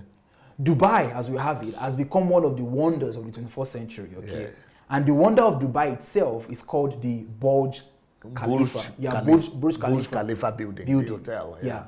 It is the tallest building in the world, measuring 2.7 feet. Now, for comparison's sake, it was built for $1.5 billion. Only. Now, what does that mean? Which is chicken change to our politicians in Nigeria? Yes, 1.5 is chicken change. Now, let's continue. It says, if we are now saying that in 6 years, you see, in 6 years, we lost $200 billion. With that amount of money judiciously used, every state capital of Nigeria will have its own Burj Khalifa building. Now, that on its own would make Nigeria a tourist attraction more than Dubai, and maybe more than the United States of America. Nigeria only has 36 states. After constructing this massive structure in every state, we will still have enough money to build over 70 more. Of such structures. You will build for every state capital, and you still have 70. Enough money to build 70 more. This is what we just lost in 6 years alone. Now you understand why these people, why Buhari is talking about corruption all the time. 6 years. 6 years. And all of these things are in the book. In fact, they need to read my book. Even Buhari himself needs to read my book. The vice president needs to read my book. All of them. All of them need to read this book. Yes. Because the way they are even talking, it's like they don't even know what I've written about in this book. They don't even have the arguments. They are not even doing their research or what. Yeah. Well, I mean, I think this is the best. I'm sure some people might want to call. Open the call. Do people want to call? Let's see if we have callers. I'm sure there will be callers. A lot of people would like to contribute to this, I guess. Yeah. I mean, you don't have So what was happening to you while you are reading all this? Pastor, I was when I get a book and I start reading that book and I say I cannot drop that book down. It means something. It means it's more than ordinary. Yeah, it's not easy. But more than just the statistics, this book tells us the solution. How to solve it. How to handle corruption. How to get corruption like this on your hand and destroy it and fix it. That's what's in this book. Yes. What we can do with corruption. We're just. So now with those things that you know, now compare the title of this book to the information we just got. Is it a truthful title? I mean, for real, we will say how Nigerian economy can overtake. You know, we will not just overtake. We would dominate. We would dominate as we will go. America will just be like our junior brother. Just like China is doing now. We'll be doing the same thing. Yes. Because we won't just overtake them. You know, you can overtake and just overtake small, but we will leave behind. We leave them. If anybody wants to call to the program, anybody that wants to add or contribute to this program, please go ahead and do the way we normally do it. Go to Facebook Messenger, and when you get to Facebook Messenger, look for Move Agents. One word, Move Agents. Once you get there, write that you want to call. Just drop us a text that you want to call, and we will call you back. We'll write you and call you back. Yeah, I mean, every Nigerian must get this book. Everybody must. So what was happening to you when you were getting to know this information for the first time? I was like, oh, how come I'm just reading this book? You are regretting reading the book so late. Just now, how come I'm just reading this book? With all of these things about my country, Nigeria. You know, I told you that night that I was like, Nigeria.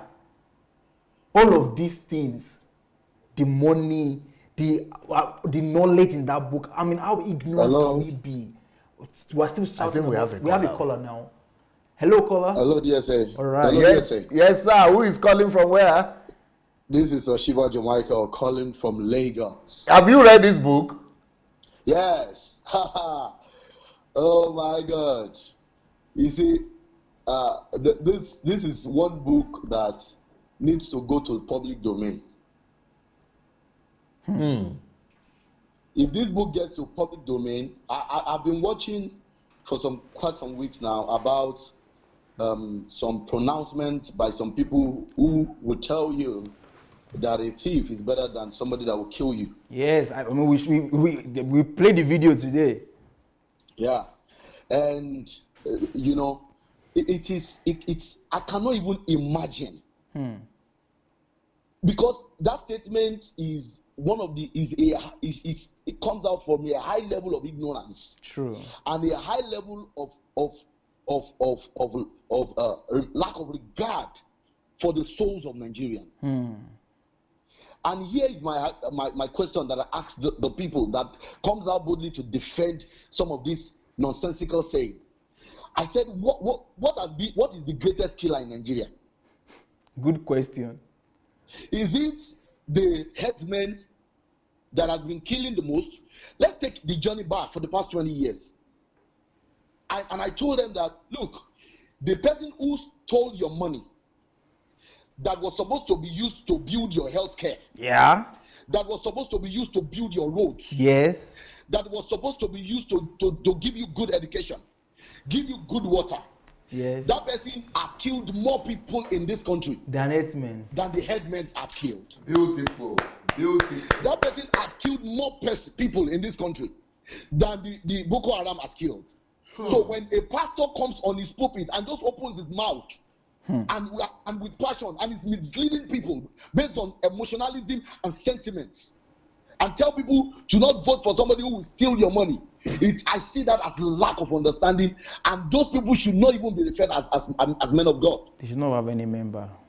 Because when if you read, anybody that reads this book will not even, you cannot even think for once that you want to go back to an article to come and be the president of this country. Never. Because these people don't have one passion. They don't have a heart for the soul of any Nigerian. Because for somebody who stole this amount of money from this country, for people, the wealth of this country is shared among a few people, and they are laughing at us. We're like prawns in the pyramid. They're just laughing at. We look well. The majority of the Nigerians voters and people who are clamoring for during this political era, most of them are misinformed. They don't have information. So I clamor so much that a lot of Nigerians, these are the kind of books that should get into our institutions. Yeah. Let people see the statistics. Because a lot of people, and I was talking last night with somebody, with a friend of mine who's a young little teenager in the US who's not based here, that was clamoring for article. All I did was just gave him the statistics, and I gave him, this guy has been, a lot of propaganda has been sold to him that this present government have not done anything. And all I needed to do was to give him the facts. And I tell you that this guy has not even seen this fact before. Because all he has been hearing on the social media, all he has been hearing everywhere is that Buhari is a killer, Buhari is a killer. And there is a level you tell lies. I think it was Adolf Hitler that said it. That you tell lies so much, it becomes the truth. And people are buying into that. So to come to think of what is happening in this country right now, and this, based on the statistic, what you are even doing right now is you are still just scratching the surface of the book. You're just giving the book. The book is pregnant. You're just scratching the surface. Because when we talk about corruption, people just think corruption is about, hey, somebody stole some money and we're able to get something back. They don't know the effect of what it does to people. When you see a lot of people who are uneducated in this country, look, the majority of the people that these political people use are the uneducated and the uninformed people. And why are they still uneducated? Because somebody stole the money that would have sent them to school. So this book has to be translated to every native Nigerian language. Yes, sir. Every language. People need to understand what has been deprived us. People need to understand the capacity in Nigeria. Yeah. People need to understand. Somebody was making a comment earlier, and he was saying that when the figures were being rolled out, and he was saying that maybe it is because of our population that has worked against us, judging by what our population was as at the time of independence and what we are right now. And I answered the person now, and I said, our population ought to be our strength. Yes. Our population ought to be our strength. Because do you know that there are a lot of countries in the world, there are a lot of states in the world who don't even have any, they don't even have any resources. The only resource they have is their numbers. And they have been able to use their number. And an example of that is New York, for example. One of the reasons why New York has thrived, they have capitalized on their numbers, on their population, and they have developed their human capacity. Same with China. Yes, and that is why when you look at their human capacity, they have built their economy based on their human capacity. Same with Japan. Yes, so population is even our strength. As a matter of fact, the ethnicity that people are using as a weapon to divide us is supposed to even be our strength. Yes. These are the advantages that Nigeria has that we are supposed to use as a strength to build a great nation. Right. I can tell you that if people read this book and they follow the nuggets and the wisdom in this book, it will not be long when Nigeria will overtake a nation like America. What is America? Yes. Yeah, that's what does America have? What does America have? If you come to Nigeria, you will see a lot of land. Agriculture alone, Benue State alone can feed the whole of Africa. Just Benue. Okay. Apart from this book, have you read the second book? Show the second book. That is How to Make Nigeria the Greatest Country in the World. I have it, but I want to finish this. I want to completely finish this one first. I'm towards the last chapter. I want to finish this one first before I go to the other one, because what were the emotions that were going through you when you were reading this one? Sir, it is unbelievable. I was first of all, I was angry with the mismanagement and the level of corruption that has happened in this country. The first one. But when I started getting to the solutions, I realized that there's so much hope for this country. I saw hope again. There is hope for this country. If we can get it right, there is so much hope. In fact, there are a lot of places I thought we are hopeless. I now realize that, in fact, those things are our strengths. So, but everybody in Nigeria has to read this book then? Sir, you didn't get what I'm trying to say. If the domain of Nigeria gets this book, our voice will change.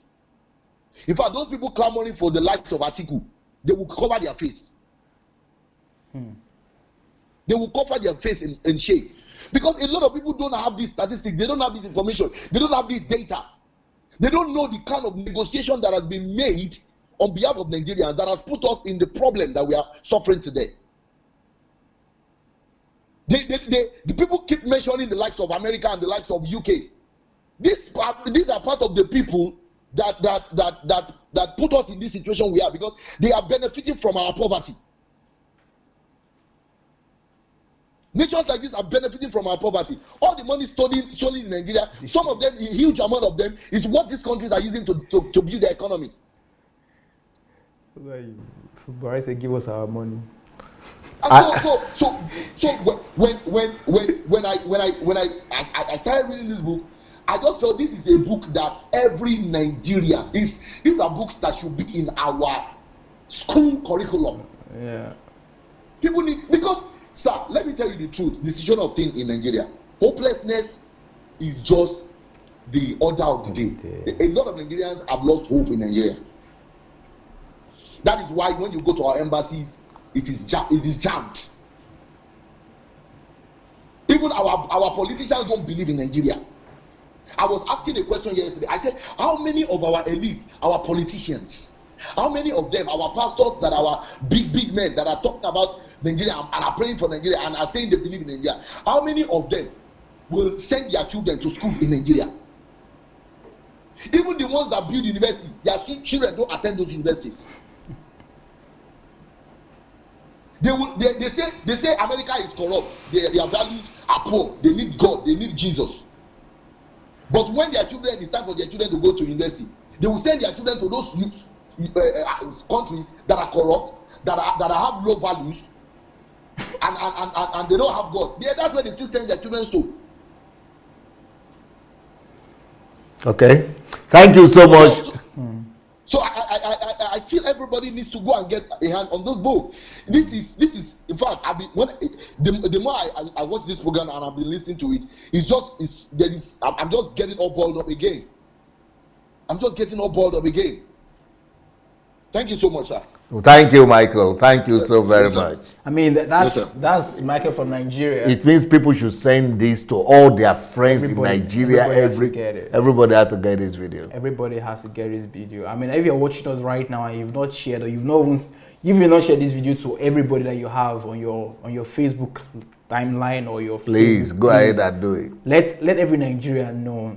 Let every Nigerian know. And go get the books. Yeah. Go read them for free, and go do what you need to do, because so it's the same kind of feeling that he was expressing, that he had, just like anyone who has, that I said it, that if you have emotions, so if you have a mind and you are reading this book, there's no how you escape that feeling. It's impossible. I think we have a caller already. Hello.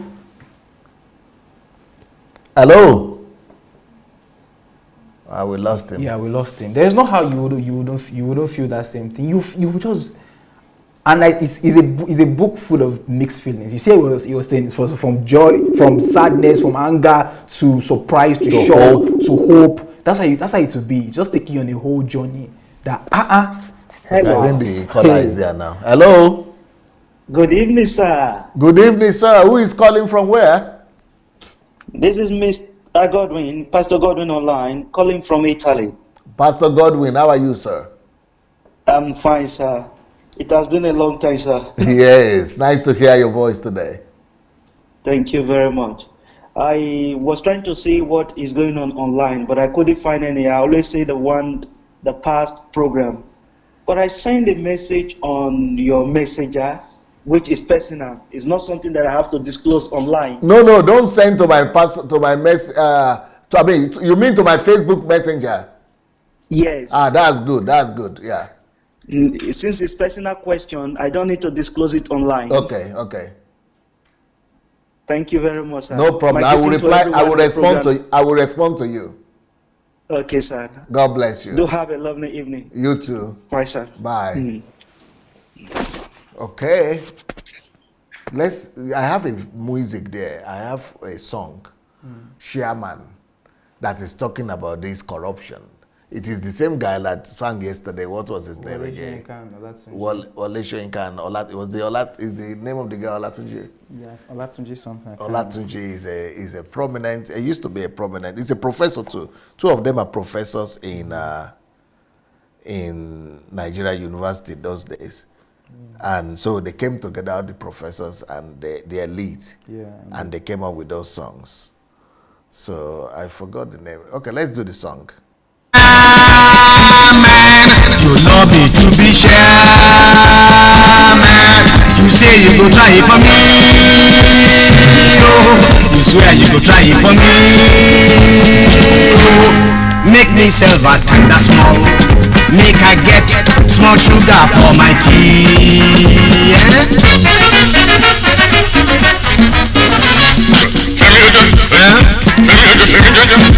Sugar daddy. Sugar daddy. Sugar daddy.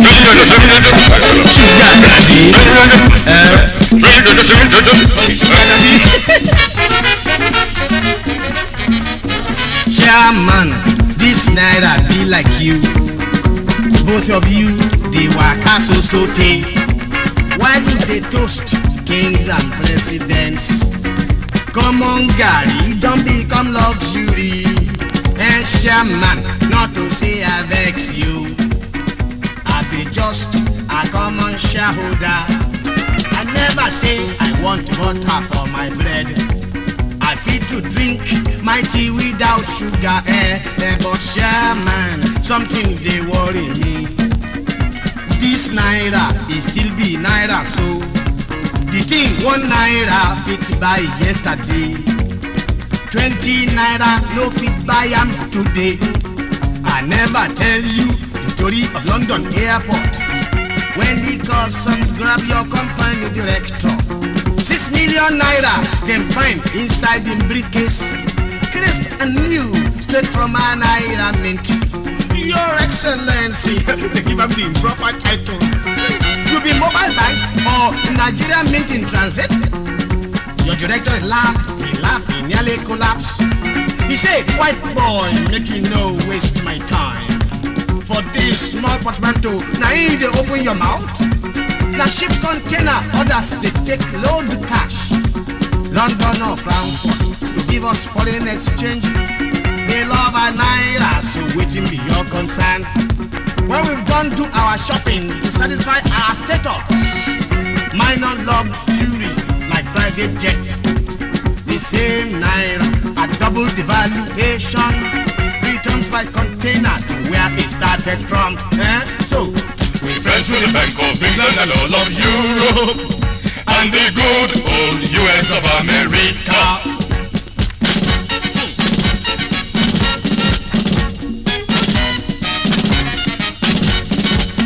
Shareholder, take your time, you hear? Why you they shout so? Come in and shut the door. Alright. If no matter of what they worry you, I go fill it your mouth with cake and jam. Shareholder, you know one job. There is still room in the company caucus. Is that so? Your cheeks go robust like we very old. Milk and honey and sugar for your tea. I be one suffer forever. I be you one push forever. You don't want your own to bear. You don't want the riding messy. Come in then and shut your mouth. Make a put some sugar for your tea. Yes, show me Jojo. Show me Jojo. Me too. I want Gary. Me too. I want Gary. Show me Jojo. Oh, bring down the Gary. Show me Jojo. Bring down the Gary. Show me Jojo. Show me Jojo. Bring down the tea. Show me Jojo. Shut up. German, it don't spoil from the start. That time you choose your legal advisor, he tell you say that bribery is a big. Still you give him the job on super scale. Another director is a wanted man. He commits rape for Washington DC. He run from home, you give him bigger post. As director of a chain of newspapers. You know, Mr. Chairman, our own multinational corporations are worried. They want to invest in your company, but all this corruption and scandal. What corruption, Mr. Ambassador? What corruption? Not a day passes without a new scandal breaking forth in your newspaper. Don't believe everything you read in the papers, my friend. I have set up another group. If necessary, I will set up 20 groups every day. I will rob until everybody begs me to stop. Oh, but Mr. Chairman, suppose something really nasty turns up to embarrass you and your board of directors. Our motto is, let truth prevail. Ashes will keep their secrets, come what may. I don't understand, Mr. Chairman. You will. You say, hey, now let us see. Oh yes, I wonder where the Olympic touch beer is. Salmon, what of iron and steel? Where you tell us big profit go come out. 2.1 billion, now ain't you spend so far. He don't vanish for inside Kianji Dam. How many billion you spend to clear the bush? Where you say you won't grow food for chop. Soil erosion, now he alone they grow.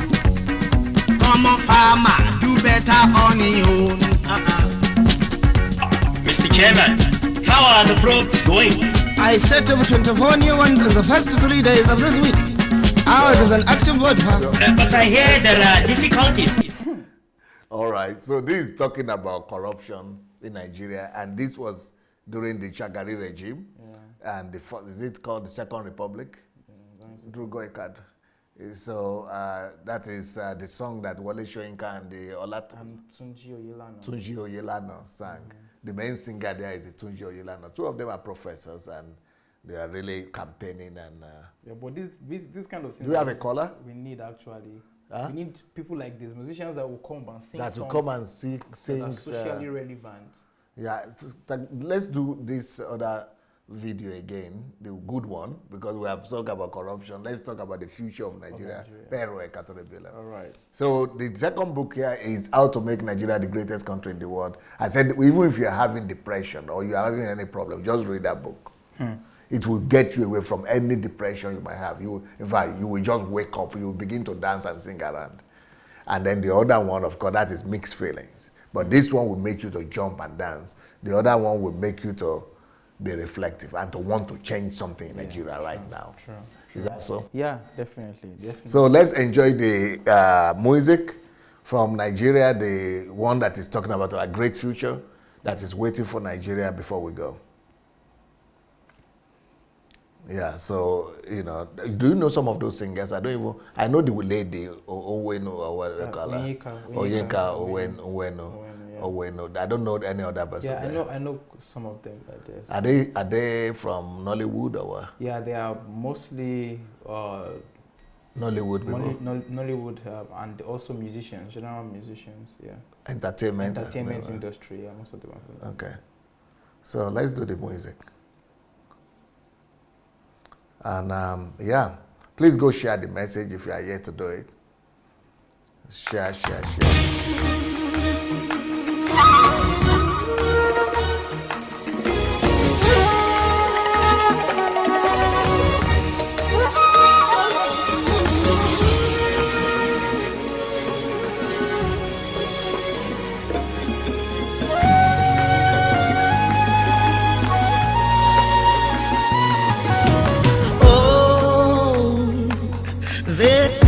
Of mine, Nigeria on my mind, born in diversity, blessed beyond compare. Through these 100 years, our struggles and through our fears, we're strong in our unity. Peace, our destiny. Here we are. Standing tall. We're standing tall. We are one. We are 100 years of unity. Nigeria. We will stand. Oh, this land of mine. Nigeria. On my mind. I pledge to you my loyalty, my love, my ability. And as we celebrate ourselves, we shall be dedicated to serve a new Nigeria, for a better land for all. Here we are, standing tall through adversities. We are one. 100 years unity. Nigeria. We will stand on the mountain, shouting in the valley. Nigeria has come a long, long way. on a journey to our future. Of brighter and better days. Together we will make it strong and invincible. We are on our way.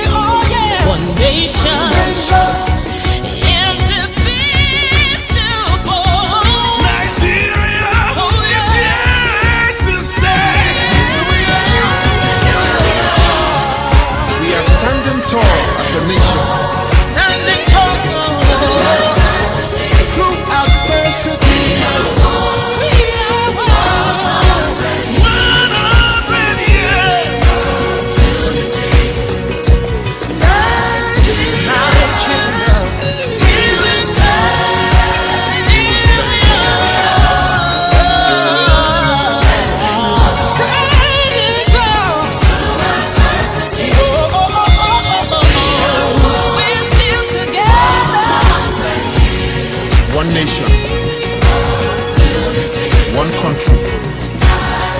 Nigeria, we will stand. Yep. We will stand.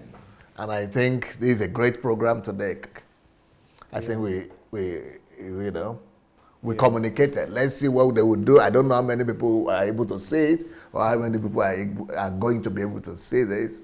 But I hope that this will get to Nigerians. Hopefully. And also that even more hands would get a hold of this book, how Nigeria economy can overtake the American economy. And it becomes a thing that every Nigerian would have in his household. Everybody would read. Everybody will see it. And we know that there's every reason for you to be proud that you're a Nigerian.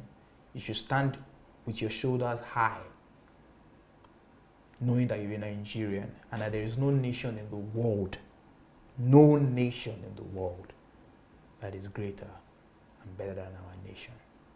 And that is the hope that this book would offer you. That you no matter who you are, you'll be proud that you're a Nigerian. So please do well to get this book, share this video, and let's get started to build the Nigeria of the future. Now, well, before we go, I would like to say that we have the next History Makers training coming up in April from the 4th to the 8th of April. You can go and register on sundaydelajablog.com/HMT, or you could write directly to hmt@godembassy.org. For those of you who want to be receiving our messages every day for free, you can send your telephone number or your WhatsApp number to our number. Our number is +38 098 596 3838. If you send your number to us, then we will be sending messages to you every day. And for those of you who want to go with me back to Nigeria to build a greater country and a greater continent of Africa, you could also go and register on our blog, sundaydelajablog.com/Nigeria. sundaydelajablog.com/Nigeria. And if you have not yet joined the mentorship program that we started, that I'm running for free on the net, you can go and join by going to sundaydelajablog.com/mentorship as well. So thank you so much for your time. Thank you so very much for being with us today. I hope you go and read this book. Go read it for free. Kindle Unlimited is there for free. The second book as well, How to Make Nigeria the Greatest Country in the World. These two books, they will revolutionize your thinking and your life, and you'll be more positive about life, and you will just be smiling. You'll be walking the street and smiling, and just because of what you get to know about your nation. Thank you so much. I'll be back in the next 10 minutes. I'm already late, of course, 1 hour late, but I'll be back in the next 10 minutes to do my program on leadership. A leader is a ladder. Thank you so much. Anu, you did a great job. Thank you, sir. Thank you very much. Thank you, sir. Bye.